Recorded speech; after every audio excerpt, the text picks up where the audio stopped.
오늘 아침에 우연히 방송을 듣는데 어떤 한 분이 신앙 고백을 하는 것 같아요. 이분이 대학 교수를 오랫동안 하시다가 최근에 이제 은퇴를 하시고 모태 신앙이라고 이제 고백을 했습니다. 장로교에서. 한국은 대부분 장로교니까. 근데 전공을 저와 같이 일반 역사학을 전공을 하고 한국에는 서울에 있는 모대학에서 이제 가르치다가 은퇴를 하고 자기가 믿는 신앙에 해이가 와가지고 본인이 신학을 연구를 한 거예요. 어릴 때부터 부모 따라서 교회를 갔었는데, 그리고 이제 장년이 되어가지고 스스로 또 신앙을 가지고, 한국의 장로교회는 아주 율법주의자처럼 엄격하거든요. 자기가 월급 받은 대로 11조도 고박하고 주일 성수는 한 번도 빠지지도 않고, 교회에 아주 헌신 봉사는 누구보다도 열심히 했는데, 어릴 때부터 들은 설교나 지금이나 똑같다라는 거예요. 세상은 이만큼 변해가는데 그 말씀을 선포하는 사람들은 변치 않고 옛날이나 지금이나 똑같은데 사람들은 졸고 있고, 그리고 많은 자기 동년배들, 지식인들이 교회를 떠나는 걸 봤대요. 코비드 이후에 이제 자기가 한 교회에 등록되지 않고 막 이제 초이스에서 들을 수 있었잖아요. 그 이후로 많은 사람들이 교회에 떠나는 것을 봤대요. 그래서 야, 이건 좀 문제가 있다 싶어서 본인 스스로 신론이라 해가지고 하나님부터 해가지고 구약을 공부를 하고 신약을 공부를 하고, 그리고 이제 역사적 예수라고 본인이 이제 공부한 내용을 쭉 이야기를 하더라고요. 저는 그 내용보다도 그분의 그 진솔한 이야기, 그 다음에 최근에 그 동향을 들으니까 참 마음이 많이 아팠어요. 마음이. 그리고 저 같은 경우도 의심이 참 많았거든요. 신앙을 가지기 전에. 그 의심 때문에 굉장히 힘들었습니다. 다른 사람 마음을 제가 뭐 칼로 열어서 볼 수가 없으니까 저렇게 잘 다니는데 나는 왜 이렇게 안 될까? 의심이 많을까? 그리고 이제 이 설교 내용에 대해서 맨 앞에서 이 장로교는 고함만 지르잖아요. 나무라잖아요, 항상.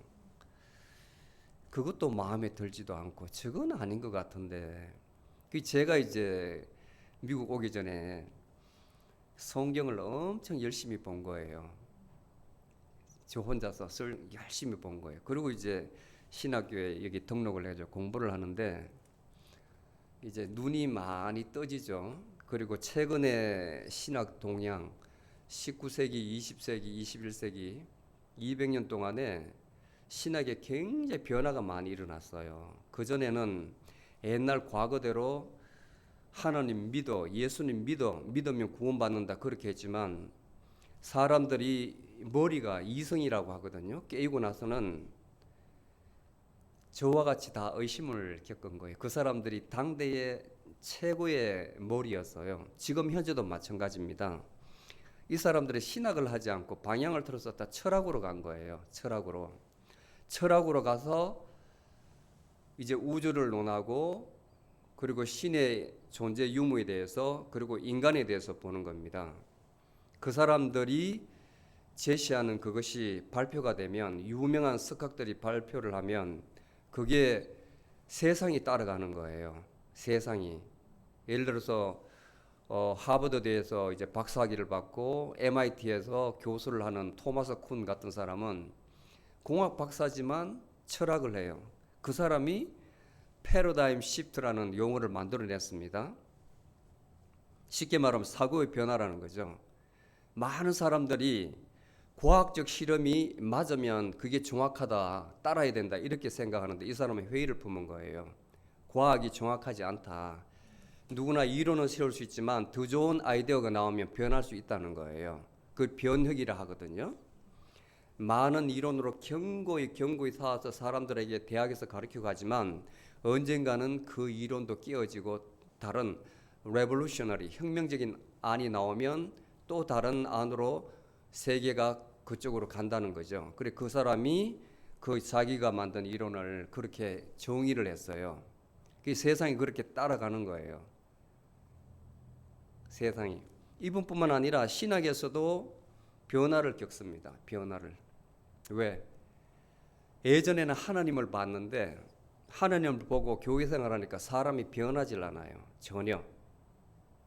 오히려 더 많은 잔인함이 나타나는 거죠.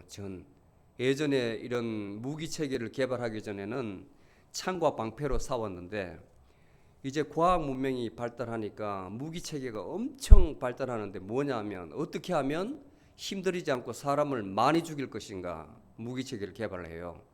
그러다 보니까 2차 세계대전 때는 원자 폭탄이라는 걸 만들어 버렸거든요. 무시무시합니다. 완전히 사람을 녹여버리잖아요. 지금도 일본에 그때 파괴된 옛날 그 시절 잊지 말자 해가지고 그 건물을 보존해놨다 그래요. 그 지금은 거의 다 돌아가셨는데 그 노출돼 가지고 그 빛에 노출된 사람이 다 녹아가지고 사람의 구실을 할 수 없는 것을 봤거든요. 그런데 지금은 그 원자폭탄이 아무것도 아닐 정도로 엄청난 위력의 핵을 각국이 많이 보유하고 있거든요. 경쟁적으로. 누구를 잡으려고? 토끼 잡으려고 개발했겠어요? 사슴 잡으려고 개발했겠어요? 바닷가에 있는 고기 잡으려고 그렇게 개발했겠어요? 사람 죽이려고 개발했잖아요. 사람 죽이려고. 근데 예수님 가르침하고 전혀 맞지 않잖아요. 서로 사랑하라는 개념하고는 어느 종교에도 사람 죽이라고 하지 살생한 10계명에도 살인을 하지 말라 그랬지 않습니까? 어떤 종교든 기독교뿐만 아니라 사람 죽이는 것은 안 되는 것이거든요. 그런데 그 개발자들이 보면 다 기독교인이에요. 기독교인. 그때의 미국의 대통령도 기독교인이고 독실한 기독교인이고 얼마나 모순입니까? 그래서 그걸 보고 세계의 석학들이 이건 아니다 해서 하늘을 보지 않고 눈을 땅으로 딱 내린 거예요. 사람을 보자 해서 사람에 대해서 연구를 하는 거예요. 그걸 from below라 그럽니다. from above. above는 하나님이라는 뜻인데 from below라 그래요. 밑으로부터 한번 보자. 사람을 한번 보자. 도대체 사람이 어떤 존재인가. 그래서 많은 신학이 나와요. 그 슐라이 마어라는 사람이 아주 똑똑한 사람인데 기독교 루스란 교회 목회자 집안에 태어난 사람이에요. 이 사람이 낭만주의 영향을 많이 받았는데 종교라는 것은 인간의 감정이야. 인간의 감정. 무조건 맹종하는 게 아니야. 필링이라고 그랬거든요. 필링. 가이펠이라는 독일어가 필링이라고 이렇게 번역하기는 좀 뭐래 이모션도 아니고 하여튼 우리나라 정과 같은 애매한 개념이에요. 정의하기가.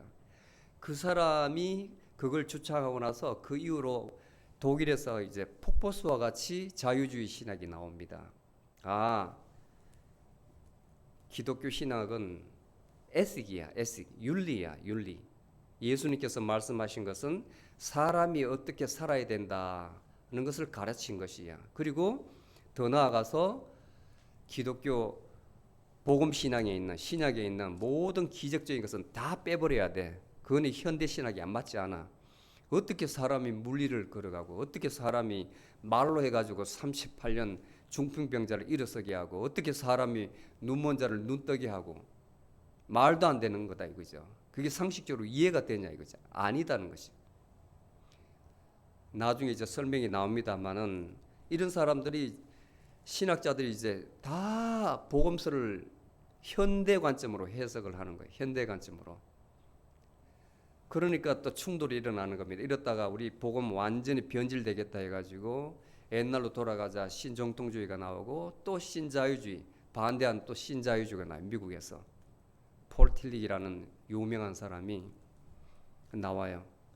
그러다가 이제 또 신학이 변절돼가지고 이제는 급진신학이라고 뭐 해방신학도 있고 민중신학도 있고 흑인신학, 여성신학 오만 신학은 다 뭐 번영신학 예수 믿음 다 잘 된다는 게 있잖아요. 저기 휴스턴의 조엘 오스틴 목사님 같은 별의별 신학이 이제 근래에 다 나오는 거예요. 자기 마음대로 내가 생각해서 맞다 하면 그걸 선포해가지고 사람 따르면 맞는 거 신학이 되는 거예요. 요런 그런 시대에 살고 있어요. 그런 시대에 굉장히 변질된 시대에 살고 있는 거예요. 여러분들이 그런 것을 변별할 수 있는 능력이 있어야 되는데 복음이라고 다 복음이 아닙니다. 복음이 아니라고요. 참 어려운 시대에 살고 있습니다. 그래서 제가 고민하는 것은 어떻게 하면 이것을 좀 여러분들 이 가슴과 머리에 탁 이렇게 일치가 되는 그런 말씀으로 선포를 할 수가 있느냐, 아주 고민인 거예요. 그런 테크닉을 받아야 되는데 그 방법이 도구가 있어야 되거든요. 도구. 저 혼자 하면 이단이 돼가지고 또 난리가 나니까 옛날 방법은 아닌 것 같고, 사람들은 깨어 있는데 옛날 방식으로는 안 된단 말이에요. 안 된다는 것은 증명이 되지 않습니까? 사람이 변화가 안 된다는 건 안 된다는 거거든요. 교회 내에 변화가 일어나지 않는다는 것은 안 된다. 그 방법이 안 된다는 거예요. 부흥회 사경에 아무리 해도 돈 들여가지고 외부에서 누구 초청해서 말 잘하는 사람 불러와가지고 3일 일주일 울고 불고 그렇게 해봤자 그게 얼마나 그 요즘 말로 하면 약발이라잖아요. 오래 갑니까? 어느 정도 가면 그냥 옛날로 다 돌아가 버리잖아요. 스프링처럼. 그러면 우리가 심각하게 현대의 설교자들이, 목회자들이, 또 신학자들이 고민을 해봐야 되거든요. 제가 제일 안타까운 것은 그런 획기적인 어떤 아이디어가 없다는 거예요. 현재에 모든 것이 과학자 내지는 철학자들은 다 밀려 있어. 신학자들이 똑똑한 사람들은 다 의대 가고 법대 판검사 될라 하고 과학자가 되고, 일부는 그리고 프랑스 같은 데는 철학자가 되고, 신학자 되는 사람은 그 밀려 있는 거예요. 그러니까 아이디어가 없는 거예요. 많이 밀려간다고. 이게 어떤 현상이 있느냐? 그 사람들의 아이디어를 신학에 빌려와 가지고 그렇게 신학을 만들어가고 있어요.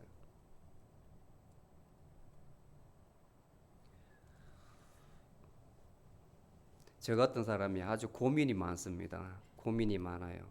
뭔가 좀 책을 내든지 아이디어를 내야 되는데 이거 어떻게 접근을 할까? 사람한테 다가가는 그 마음을 열 수 있는, 내가 늘 이야기를 합니다. 저 같은 경우는 그걸 찾기 위해서 심리학도 하고 정신분석도 보고 그다음에 철학책도 많이 보고 정말 많은 것을 아이디어를 구하기 위해서 방법론을 빌려오기 위해서 많이 보거든요. 그 간혹 가다가 이제 제가 성경 공부할 때 또는 말씀 중에 설명을 하잖아요. 뭐 사람에 대해서 뭐 가면이라는 이야기도 하고 그다음 우리의 본 모습 알지 못하고 살아간다 그렇게 이야기를 하잖아요. 그게 성경에 다 연관이 있어서 그래요. 여러분들 깨기 위해서 그런 거예요.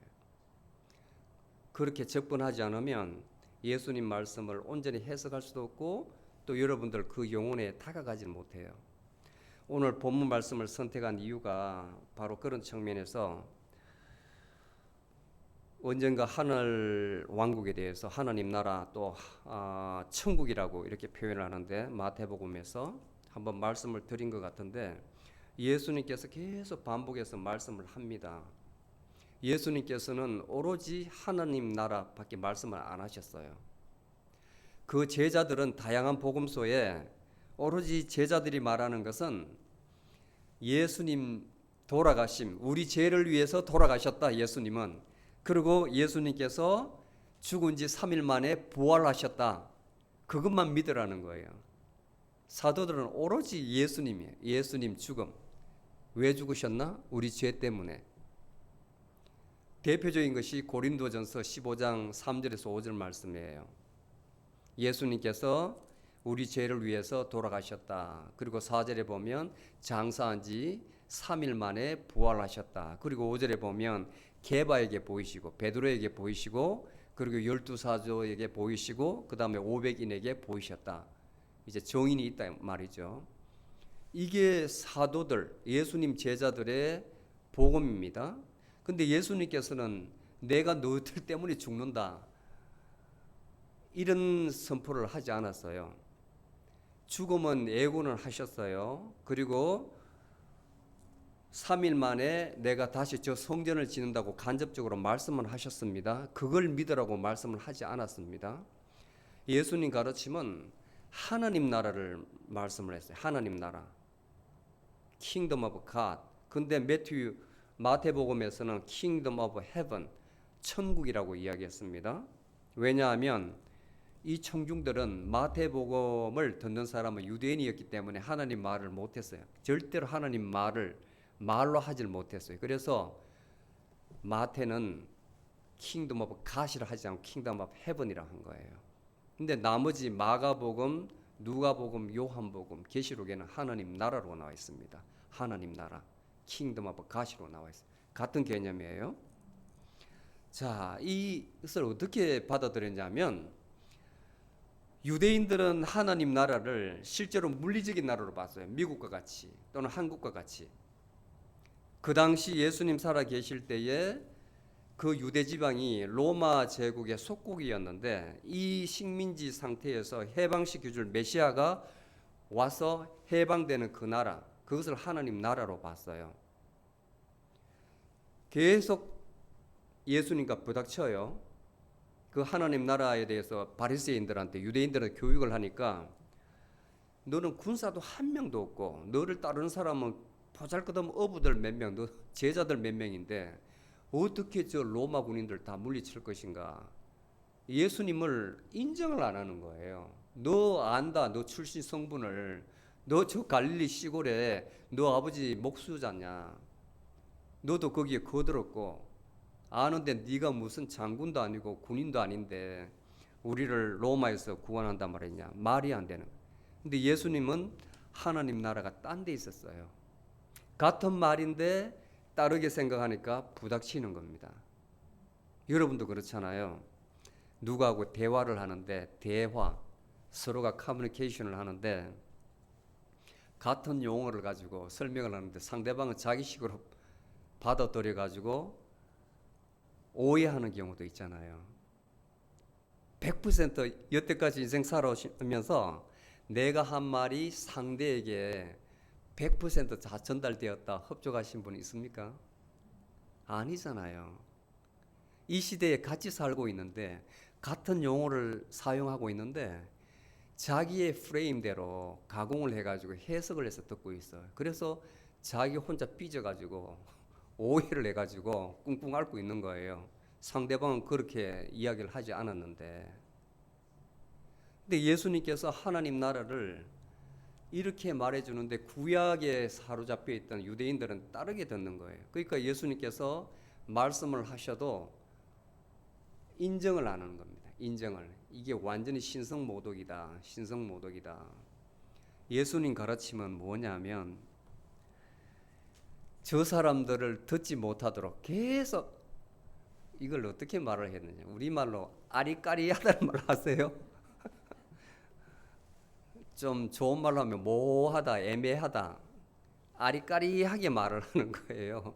다이렉트로 하나님 나라가 뭐 어떻다 딱 해주면 좀 알겠는데, 씨 뿌리는 자, 하나님 나라는 씨 뿌리는 자다, 이렇게 이야기를 하고, 하나님 나라는 겨자씨라 그러고, 하나님 나라는 감추어진 보화다 그러고, 하나님 나라는 동경 밑에 떨어진 은전을 발견한 것과 같다 그러고,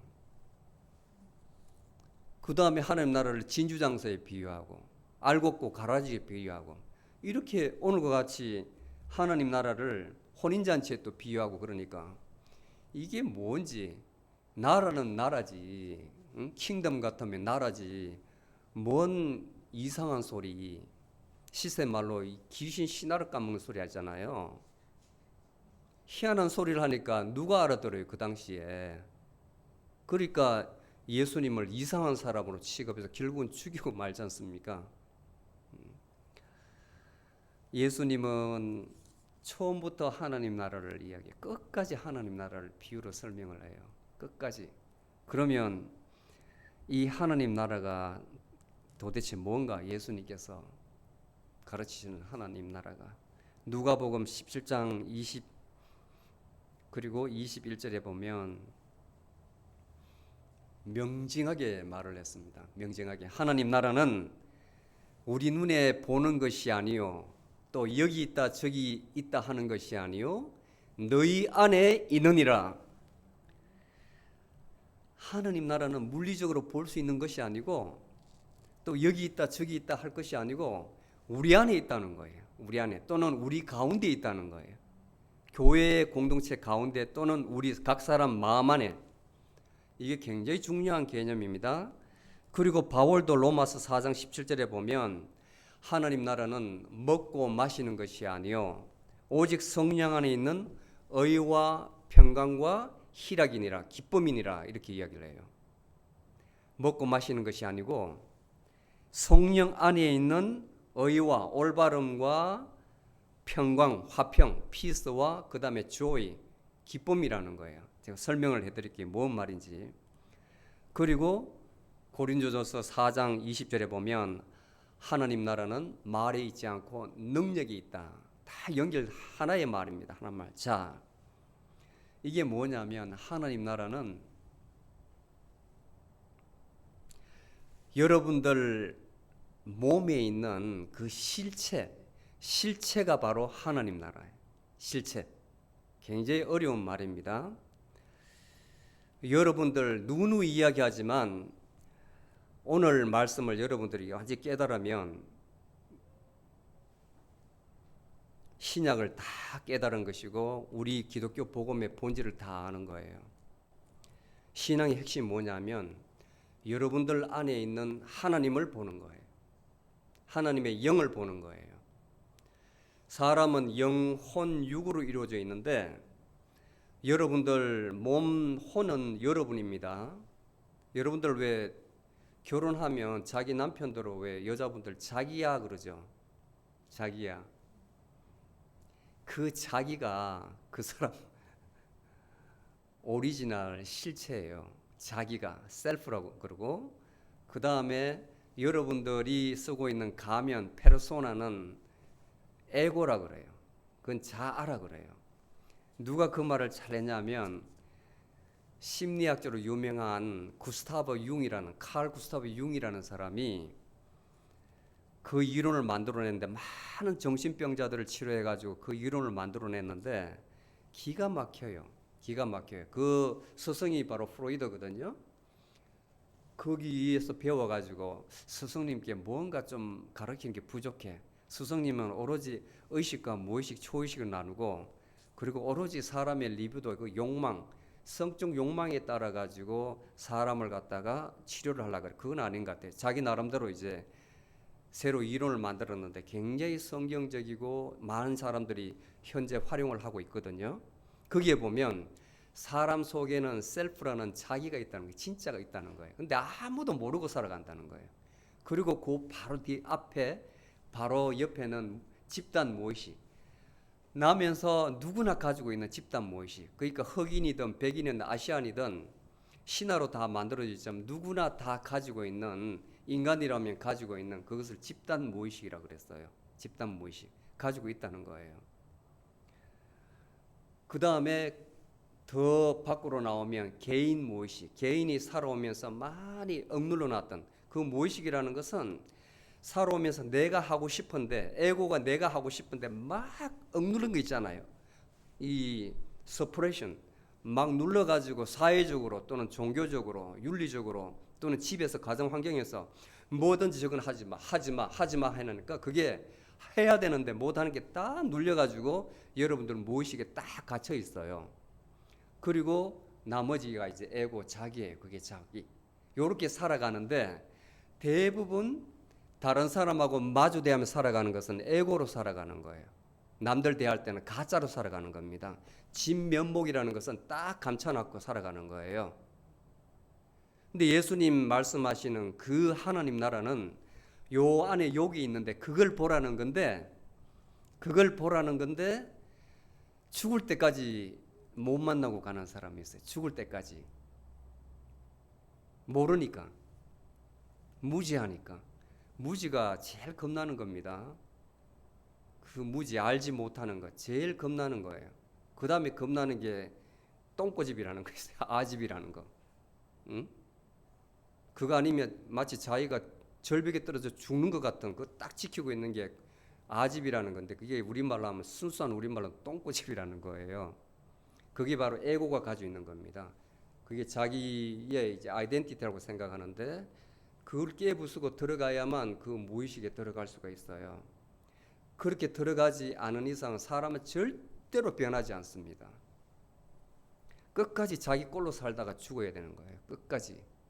거기를 자기를 깨야만 그게 들어갈 수 있는 거예요. 그래서 예수님께서 때가 가까웠으니 하나님 나라가 바로 가까웠다. 때가 임박해서 하나님 나라가 바로 가까웠다. 회개하고 복음을 들으라. 회개하고 그렇게 곡이 깨지는 단계가 바로 회개예요. 그때에 여러분들 엄청난 변화가 일어날 거예요. 어떤 사람 눈물 콧물 다 없는 사람 있고 거기에 뚫고 들어가야만 자기의 본 모습으로 진입을 하거든요. 거기에 들어가야만 바울이 이야기한 대로 굉장한 기쁨과 평강이 있습니다. 기쁨과 평강, 올바름이 있고요. 자기가 생활하는 게 전부 다 가식이고 거기에 들어가야만 의로움이 있어요. 여기는 죄가 있지만 저는 여러분들이 이해를 못할 것 같아가지고 제가 이제 경험을 한번 이야기 드리면 제가 28살 때였을 거예요. 엄청난 경험을 했는데 하여튼 뭔지 모르겠어요. 뭔지 모르겠는데 그날따라 이 가슴이 막 터질 것 같아요. 그래서 밖에를 나갔었는데 세상이 옛날에 내보던 세상이 아니고 완전히 변해 있는 거예요. 내가 밟고 있는 땅도 나갔고 들리는 새소리도 나갔고 세상에는 모든 게 그렇게 아름다울 수가 없는 거예요. 그냥 마음에서 막 기쁜 거예요.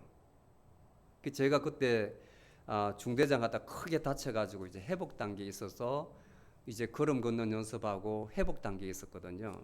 그러다가 이제 그 수도통합병원이 서울에 덩촌동에 있었어요, 옛날에. 그래서 이제 밑으로 엘리베이터 타고 내려와가지고 처음으로 걸음 연습을 3개월 누워 있으니 걸음 걷는 것을 다 까먹었어요. 침대를 잡고 걸음 막 연습을 하고 그리고 이제 밖에 나왔는데 세상이 완전히 다르게 보이더라고요. 세상이. 와, 이럴 수가 있나? 이게 도대체 뭔지 모르겠어요. 그냥 이유 없이 기쁜 거예요. 이유 없이. 근데 이게 그 다음 날도 또 그래서 제가 침대에 누워가지고 내가 회복해서 부대로 돌아가면 이제 병사들을 한테 잘해줘야지. 병사들한테 혼내지 않고 그 다음에 간부들한테 정말 잘해주고 모든 사람을 다 사랑해야지. 그 마음이 계속 드는 거예요. 계속. 그리고 지금까지 그 전에 이제 엄청나게 많은 눈물을 쏟았죠. 사실은 누워 있는데 지나온 그 삶에 대해서 아직까지 그 어린 나이인데도 뭐 그렇게 쌓인 게 많은지 또 죄를 많이 지었는지 하여튼 그렇게 많이 울었어요. 침상에서. 내가 이제 그야말로 불구가 되냐? 내가 도대체 얼마나 큰 죄를 지었길래 나보다 더 못한 놈도 많은데 그리고 내가 앞으로 해야 될 일이 너무 많은데 그 다음에 막 이제 각 결혼해가지고 집사람이 불쌍하기도 하고 막 등등등 막 겹쳐가지고 뭔가 막 혼란해요. 혼란해. 현실을 안 받아들이려고 하는 거죠. 그 나중에는 막 체념해가지고 눈물만 줄줄줄 흘리고 그런 과정을 겪고 나서 그게 온 거예요. 그게 온 거예요. 그런 경험을 하고 나서 성경을 보니 이걸 보니 이게 맞는 말씀이죠. 거기가 극락세계구나. 거기가 하나님 나라구나. 왜냐하면 아무런 사심이 없어요. 아무런 사심이. 그냥 모든 게 다 사랑스러운 게 다 내 같아요. 나에서 나온 것 같고 저게 나 같고 너와 나와 너가 없는 거예요. 나와 남이 없는 거예요. 그냥 다 하나로 되어 있는 것 같아. 내가 다 아껴야 될 그런 존재 같고. 그러니까 무슨 어떤 집착이 있겠습니까? 세상에 대한. 그 내가 돌아가면 이제는 정말 잘해줘야지, 애들한테 잘해줘야지 그런 마음, 모든 것을 사랑해야지 하는 그런 마음이 딱 드는 거예요. 예수님께서 말씀하시는 그 하나님 나라가, 그 하나님 나라가 바로 이겁니다. 이겁니다. 이걸 경험하라는 거예요. 이걸 말하는데 유대인들은 세상 나라를 이야기하니까 이 말이 이해가 되겠습니까? 그렇잖아요. 유대인들은 아직까지 제사 지내가지고 피 흘려서 유월절 지켜야, 그렇게 해야 죄를 속함 받는다 이렇게 생각하고 있는데 완전히 세상적이잖아요. 지금도 그러잖아요. 예배 잘 드리고 뭘 잘하고 완전 매너리즘에 빠진 이런 형식에 의해서 해야 구원받는다. 그거 아닙니다. 그거 아닙니다.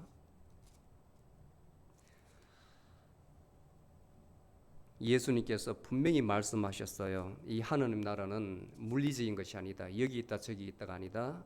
바로 우리 안에 있다. 근데 그 발견하는 방법을 말씀을 안 해주고 그냥 돌아가셨으니까 너무 어려운 거죠. 너무 어려운 거죠. 어떻게 해야 되는데 단지 한마디 회개하고 복음을 들어라. 복음을 믿어라. 회개하고 복음을 믿어라. 그 복음이 뭐냐면 예수님께서 우리 죄를 위해서 돌아가셨다. 그리고 부활하셨다. 그것이거든요.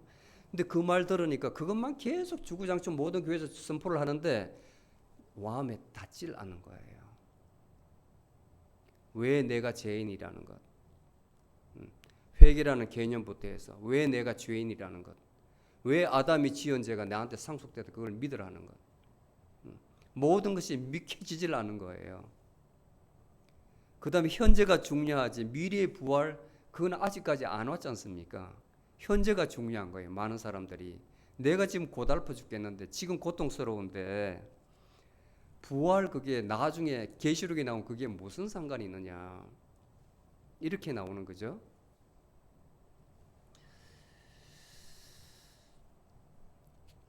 자, 요약해서 말씀드리면 지금 여러분들 영이 영혼 육중에서 영이 하나님의 통치를 받는 그 삶이 바로 하나님 나라예요. 그래서 기도가 굉장히 중요한 겁니다. 그런 맥락에서 말씀을 보면 요약을 해주면 이제 왕이 있었어요. 왕이 있는데 아들이 있었던 모양입니다. 아들이 이제 장가갈 때 되가 혼인잔치를 베풀어요. 사람을 초청을 합니다. 근데 안 와요. 다음에 또 종을 보내가지고 우리 집에 소도 잡고 뭐 염소도 잡고 뭐 하여튼 음식을 많이 준비했으니까 오라 하니까 청함 받은 사람 또 안 와. 핑계를 대 이제는. 아 바쁘다 그러고 저기 덜에 가봐야 된다 그러고 그리고 장사 비즈니스 가야 된다 그러고 등등 해서 핑계 준 게 안 오는 거예요. 그리고 어떤 사람은 데려간 그 종들을 잡아가지고 죽여버리는 거예요. 얼마나 이 임금이 못했으면 그렇게 했어요. 컨텍스트로 보면. 그래서 왕이 화가 나가지고 군대를 보내가지고 이 자기 종들 죽인 사람을 다 죽여버렸대요. 마을도 다 불살라버리고. 그리고 종들을 보내가지고 야 이렇게 음식을 많이 차렸는데 그냥 다 버리게 생겼다. 무조건 사람 보는 대로 다 데리고 와. 그 종들이 저작거리에 가가지고 사람들을 다 불러와가지고 이제 잔치방에 다 채운 겁니다. 그 왕이 사람들이 다 왔다는 보고를 받고 방마다 이제 들어가 사람이 누가 왔나 보러 갔는데 한 사람이 혼인 회복을 입지 않고 왔어요. 그러니까 그 사람들로 종들에게 불러서 밖으로 끌어내가지고 손발을 다 묶어가지고 저 어두운 데 던져버리라. 이 사람 되게 억울하잖아요. 오고 싶지 않은데 그냥 오라 해가지고 왔는데 손만 묶는 거 아니고 손발을 다 묶어가지고 이렇게 야박하게 대하니 얼마나 억울한 사람이에요. 그리고 14절의 마지막에 청함을 받은 자는 많되 택함을 받은 자는 적으니라 이렇게 말씀으로 끝납니다. 자, 이 말이 히든 미닝이 뭐냐면 왕은 하나님이에요. 그리고 그 아들은 예수님입니다. 종들은 첫 번째 보낸 종들은 구약 시대에 예언자 선지자들이에요. 얼마나 많은 선지자를 보냈습니까? 엘리야도 보냈죠. 엘리사도 보냈죠. 다니엘도 있죠. 요엘 선지자도 있죠. 스바냐 말라기까지 얼마나 많은 선지자들을 통해서 북이스라엘과 유다에서 보냈습니까? 하나님께 돌아오라고. 아무도 안 들었잖아요. 아무도 안 들었잖아요. 그걸 이야기하는 거예요. 그 다음에 두 번째 종들 누굴 이야기하냐면 세례 요한을 이야기합니다. 세례 요한. 세례 요한이 말라기 선지자 끝나고 나서 이제 세례 요한이 마지막으로 해서 끝나요. 새로운 시대가 도래하는 겁니다. 보냈는데 세례 요한을 아그리빠 왕이 목 잘라서 죽여버리잖아요. 세례 요한을. 살로메 그 딸이 생일 때에 춤을 추는데 너무 예쁘니까 너 소원이 뭐냐? 저 세례 요한 목을 잘라서 저한테 갖다 주소서. 그 왕이 그 당시에는 약속을 했으면 지켜야 됐던 모양입니다. 부하들을 시켜가지고 세례 요한을 목을 잘라가지고 줬어요. 죽여버렸어요. 그 다음에 여기는 예수님도 포함됩니다. 예수님도. 결국은 예수님도 하늘나라 복음을 선포하다가 가르치러 왔다가 결국은 잡혀서 십자가에서 돌아가시잖아요. 자, 이걸 비유로 설명하는데 누가 알아듣겠습니까? 누가? 못 알아듣잖아요. 그리고 6절 7절에 보면 군대를 보내가지고 완전히 거기를 불살라버린다는 게 실제로 역사 가운데 이루어졌습니다. 예수님 돌아가시고 나서 예수님께서 그러니까 AD 70년경 지금부터 1930년경에 로마 장군 타이두스라는 장군이 와가지고 예루살렘을 완전히 다 불살라버렸어요. 실제로 그랬습니다. 그러니까 예수님 돌아가시고 40년 후에 예루살렘에 완전히 불타버렸어요. 선지자들 다 죽였죠. 세례 요한 죽였죠. 예수님조차 있는데 다 죽였잖아요. 그러니까 다 불살라버렸어요. 그리고 뒤에 이제 너희들 저작거리에 가서 사람들 데리고 오라는 것은 본류인 이스라엘 백성이 듣지 않으니까 그 복음이 이방인들한테 우리에게 이스라엘 민족의 이스라엘의 하나님이신 그 하나님이 예수 그리스도를 통해서 구원을 다른 데에 돌린 거예요. 그래서 가서 보이는 대로 데리고 오라 하는 그 사람들이 바로 이방인들, 우리와 같은 사람들이에요. 지금 현재 이스라엘 유대인들 외에 다른 모든 민족을 이야기하는 거예요. 그래서 누가 제대로 믿나 하면서 와 봤는데 한 사람이 눈에 탁 띄어요. 예복을 입지 않았다. 이 비유는 뭐냐면 왜 저기 혼인잔치에 가면 결혼식장에 가면 요즘 뷔페식이나 이렇게 호텔 같은 데 하기 때문에 비표를 주거든요. 그 비표가 뭐냐면 식단표예요. 요거 가면 요게 있어야만 밥을 먹는 것이거든요. 근데 그걸 안 받고 가면 거기서 밥을 못 먹게 하거든요. 예, 밥을 못 먹게. 또 거기에 있어요. 어떤 좋은 호텔 같은 경우는 그 인연 탁 제한하기 때문에 비표가 있어야만 식장이 들어가고 곧바로 연결해서 아주 비싼 값비싼 뷔페를 먹게 하는 모양이더라고요. 그 비표를 받아야 돼요. 근데 이때는 혼인 내복이라는 것은 그렇게 비유를 하면 돼요. 아마 혼인 잔치에 참석하려면 뭔가 입구에서 종들이 나눠주는 뭐를 받아야 됐던 모양입니다. 예복이든 옷이든지 뭐 다른 비표라든지 받아야 되는데 이 사람이 그게 없었던 거예요. 자, 다른 뜻은 뭐냐면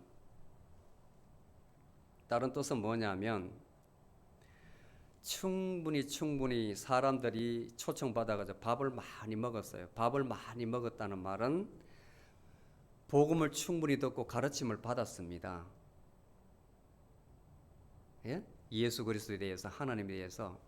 그래서 바뀌어야 되는데 다 바뀌었는데 이 사람은 옛날이나 지금이나 똑같은 거예요. 사람이 변함이 없으니까 왕이 종의 명예 가지고 그를 수족을 결박해서 끌어내어서 바깥에 던져버리라. 마지막 심판날에 예표하는 거예요. 그렇게 내가 너희들 구원 방법에 대해서 설명을 했건만 너는 아직까지 너가 살 동안 아무런 삶의 변화가 없었어. 그러니까 너는 심판을 받아야 돼. 그 메시지예요. 아멘. 그 뜻이 있는 거예요. 그래서 많은 사람들이 청함을 받았는데 이 말은 많은 사람들이 예수 그리스도를 믿는 그리스도인이라고 하는데 교회에 등록된 교인이라고 하는데 택함을 받은 자는 적으니라. 구원을 받은 자 마지막 날에 심판을 받고 양의 자리에 설 사람은 아주 희박하다는 거예요. 자, 아직까지도 제가 앞에서 이제 이 말을 하기 위해서 쭉 설명을 드렸지만 그 원리를 모르면 그냥 관습대로 교회 다니면 아무런 변화가 일어날 수가 없겠죠. 원리를 모르면. 말씀드린 대로 아직까지도 예수 그리스도의 죽음과 부활에 대해서만 계속 주구장창 이야기를 한단 말이에요. 그게 교리이기 때문에 틀린 건 아닙니다. 그런데 예수님께서 말씀하시고 바울이 이야기하는 것은 사람들의 근원적인 변화를 이야기하는 것이거든요.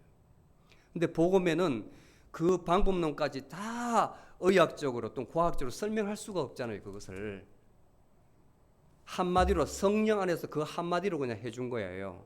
성령이 뭐냐면 바로 영이거든요. 영.